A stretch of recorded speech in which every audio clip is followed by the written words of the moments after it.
Assalamualaikum warahmatullahi wabarakatuh. Apa kabar anak soleh dan soleha? Semoga kalian dalam keadaan sehat dan semangat belajar untuk hari ini. Sebelum memulai pembelajaran, sebaiknya kita berdoa terlebih dahulu. Bismillahirrahmanirrahim. Dan semoga kita selalu dalam lindungan Allah. Pembelajaran hari ini kita masuk ke subtema 3, yaitu bersatu kita teguh. Untuk pembelajaran 1, rasa persatuan yang dimiliki bangsa Indonesia telah mengantar Indonesia ke kemerdekaan. Oleh karena itu, keutuhan Negara Kesatuan Republik Indonesia atau NKRI perlu dijaga dan dipertahankan. Bagaimana cara menjaga keutuhan NKRI? Nah, ini sesuai dengan kata bersatu kita teguh, bercerai kita runtuh.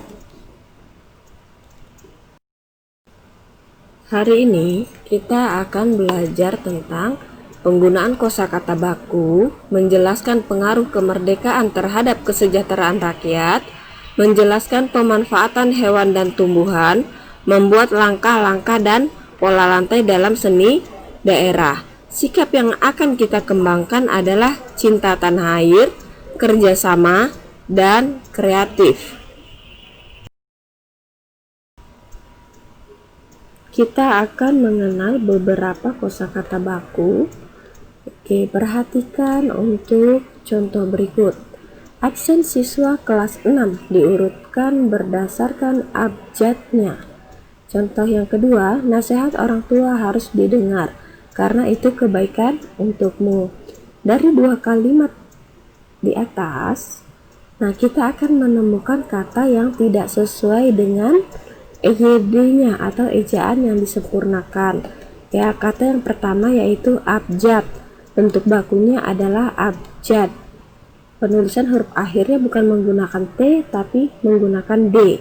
Kata yang kedua adalah nasihat. Kata bakunya yaitu nasihat. Yang ketiga adalah karena, maka kata bakunya adalah karena. Jadi ada perbedaan penulisan ya. Untuk yang karena ini dia tidak ada huruf E-nya, tetapi pada kata bakunya dia menggunakan huruf E. Apakah kalian tahu apa itu kosakata baku? Kosakata baku adalah kosakata yang cara pengucapannya atau penulisannya sesuai dengan kaidah-kaidah standar atau kaidah yang telah dibakukan. Kaidah standar yang dimaksud dapat berupa pedoman umum ejaan bahasa Indonesia atau PUEBI, tata bahasa baku atau kamus umum. Ini adalah contoh buku PUEBI. Di sini sangat bermanfaat ya. Banyak sekali tata cara dalam penggunaannya, yaitu bisa pemakaian huruf, penulisan kata, pemakaian tanda baca, penulisan unsur serapan, dan lain sebagainya. Yang jelas ini akan kalian gunakan sampai selanjutnya.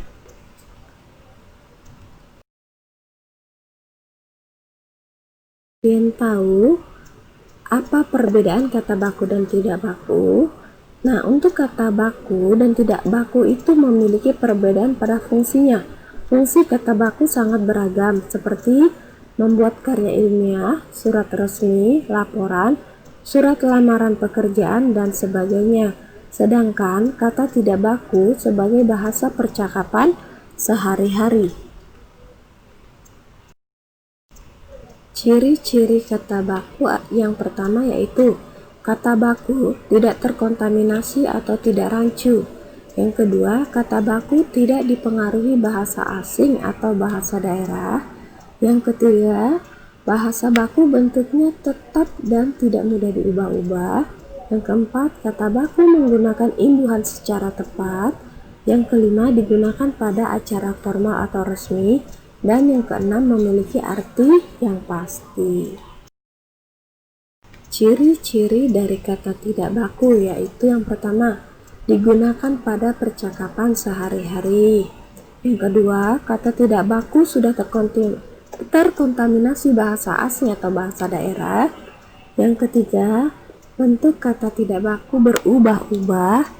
Yang keempat, kata tidak baku memiliki makna yang sama seperti kata baku meskipun pengucapannya berbeda.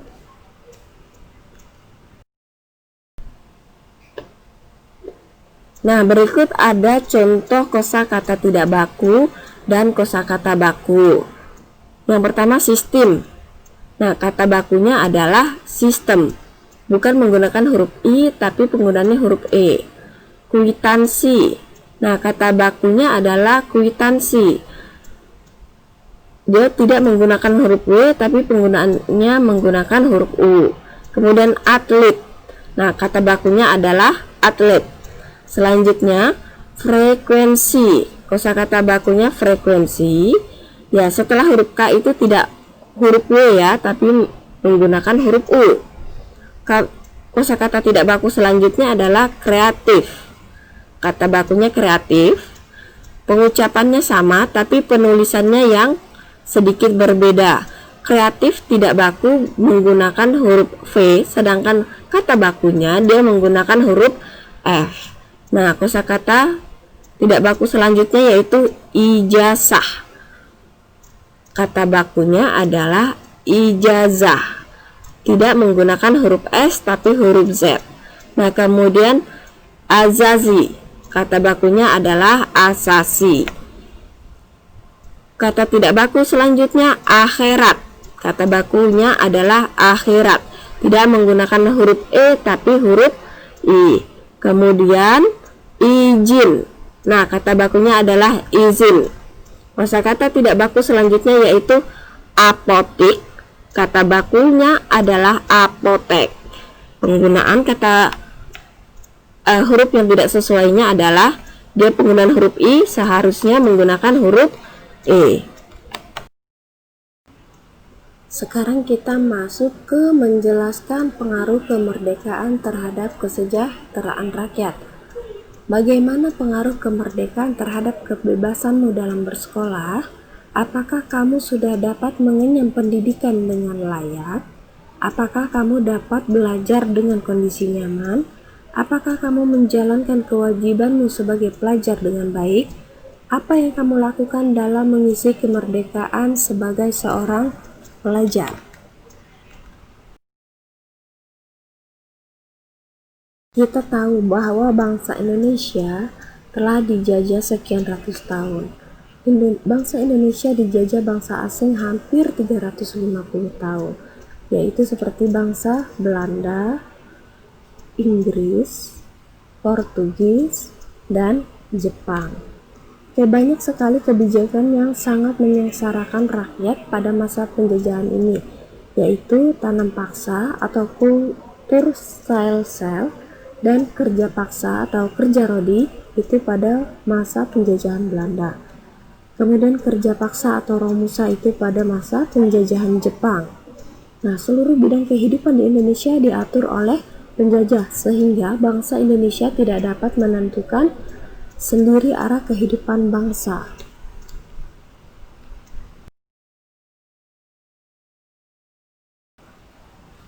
Setelah kemerdekaan, bangsa Indonesia bebas untuk menetapkan peraturan pemerintah sendiri, baik yang berkaitan dengan bidang ekonomi, pendidikan, militer, dan lain sebagainya. Nah, yang paling sangat kita rasakan adalah kemerdekaan terhadap kebebasan berpendidikan. Nah, inilah yang kalian rasakan saat ini.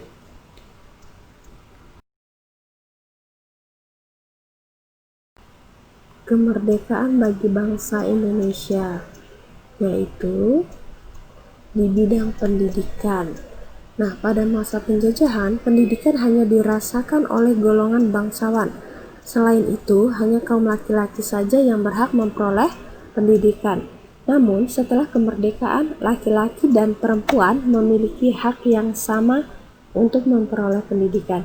Ini sesuai dengan tujuan bangsa Indonesia yang tercantum dalam pembukaan Undang-Undang Dasar 1945 alinea keempat, yaitu mencerdaskan kehidupan bangsa.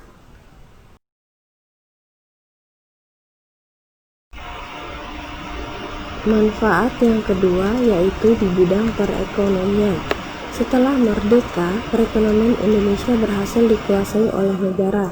Rakyat Indonesia dibebaskan melakukan kegiatan ekonomi untuk meningkatkan kesejahteraan.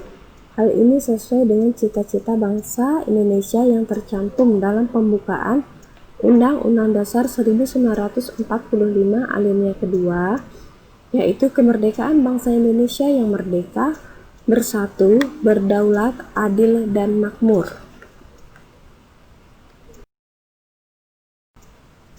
Manfaat yang ketiga yaitu di bidang sosial.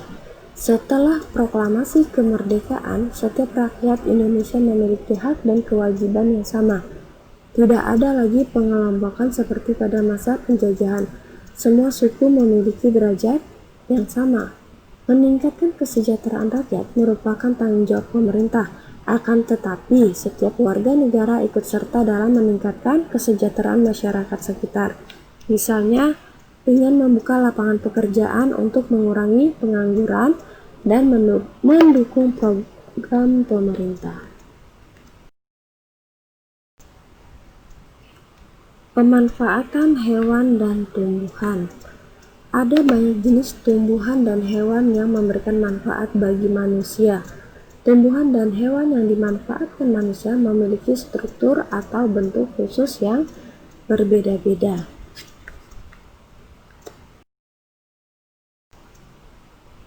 Manfaat tumbuhan bagi manusia dan lingkungan. Yang pertama, lidah buaya. Nah, lidah buaya ini juga bisa sebagai tanaman hias. Kalian pasti sudah pernah melihatnya kan? Oke, lidah buaya memiliki habitat di darat dan mampu bertahan di lingkungan kering atau xerophyt. Tumbuhan ini memiliki daun berduri yang berfungsi untuk mengurangi penguapan, daun yang tebal untuk menyimpan air, dan akar yang panjang dan menyebar agar lebih mudah mencari air. Lidah buaya dapat menyerap polusi udara di sekitarnya. Daging lidah buaya sering dimanfaatkan untuk manusia. Nah, pemanfaatannya biasanya digunakan untuk luka bakar, kemudian penggunaan untuk kosmetik, dan menebalkan rambut, dan banyak sekali manfaat lainnya. Yang kedua yaitu tumbuhan bakau. Tumbuhan bakau biasanya hidup di tepi pantai. Tumbuhan bakau memiliki akar tunjang yang berfungsi menahan tumbuhan dari terjangan ombak. Tumbuhan bakau juga dimanfaatkan untuk mencegah erosi dan abrasi pantai. Nah, tumbuhan bakau pada hutan bakau ini sebagai habitat ikan-ikan kecil, dan ini bisa dimanfaatkan oleh manusia untuk diambil hasil seperti ikannya, terus kemudian kepiting dan lain sebagainya. Yang ketiga yaitu pohon kelapa. Pohon kelapa juga biasanya tumbuh di daerah pesisir pantai, namun sering kita jumpai di sekitar kita. Nah, pohon kelapa ini bisa hidup di mana saja ya. Hampir seluruh bagian pohon kelapa dimanfaatkan manusia. Daunnya bisa dimanfaatkan untuk membuat atap, kemudian lidinya kadang kita manfaatkan sebagai sapu lidi, kemudian batangnya bisa kita manfaatkan untuk membuat jembatan.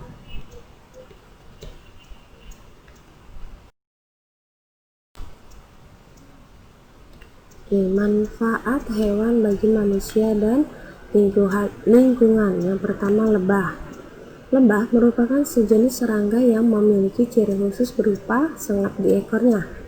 Makanan lebah adalah nektar dan polen atau serbuk sari dari berbagai macam bunga. Lebah menghasilkan madu yang dimanfaatkan manusia sebagai makanan dan minuman yang baik untuk kesehatan. Oke, di antara Anda semua, siapakah yang tidak suka minum madu?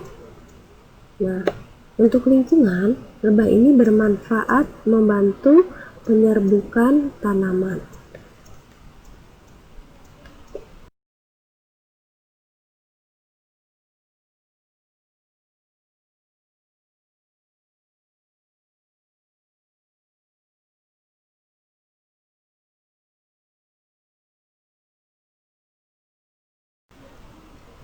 Nah, yang kedua adalah unta.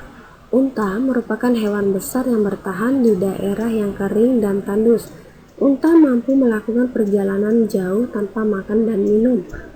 Manusia memanfaatkannya sebagai alat transportasi di daerah gurun pasir. Kehebatan unta ini terletak pada punuknya.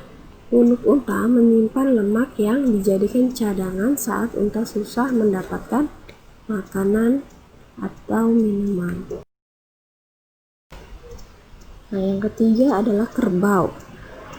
Kalian pasti sering melihatnya kan? Ini banyak ada di lingkungan kita, apalagi pada musim hari raya kurban. Nah, kerbau itu sering dimanfaatkan sebagai penghasil bahan makanan, ya, bahan pangan kita. Dagingnya itu dimanfaatkan untuk dimasak, kemudian kulitnya itu sering kita gunakan atau kita manfaatkan untuk membuat makanan seperti kerupuk. Nah, tenaga kerbau juga dimanfaatkan manusia untuk membajak sawah atau menarik gerobak. Yang keempat yaitu domba. Nah, domba merupakan hewan yang memiliki ciri khusus berupa rambut tebal yang berfungsi untuk menghangatkan tubuh saat suhu di lingkungan rendah. Rambut domba dimanfaatkan manusia sebagai bahan pembuat kain wol. Kain wol biasanya digunakan untuk membuat pakaian hangat. Nah, domba ini memang jarang terlihat di sekitar kita. Tapi kalian pasti sudah sering melihatnya di TV ataupun ada di buku, ya.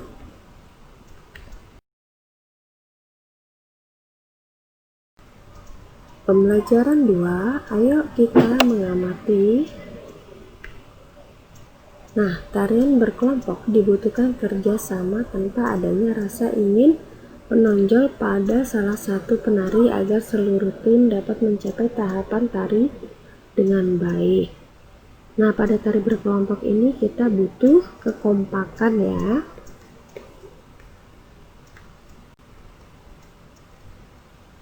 Nah, pola lantai dan gerak tari merak yang akan kita pelajari sekarang adalah gerak tari merak. Tari merak merupakan gerak tari klasik, yaitu gerak tari yang menirukan kegiatan manusia dan hewan yang terpilih dan mempunyai pola-pola gerakan. Tari merak biasanya diperagakan secara berkelompok. Saat melakukan tari secara berkelompok, para penari membuat bentuk atau formasi tertentu yang disebut pola lantai. Pola lantai merupakan garis yang dilalui penari saat melakukan gerak tari.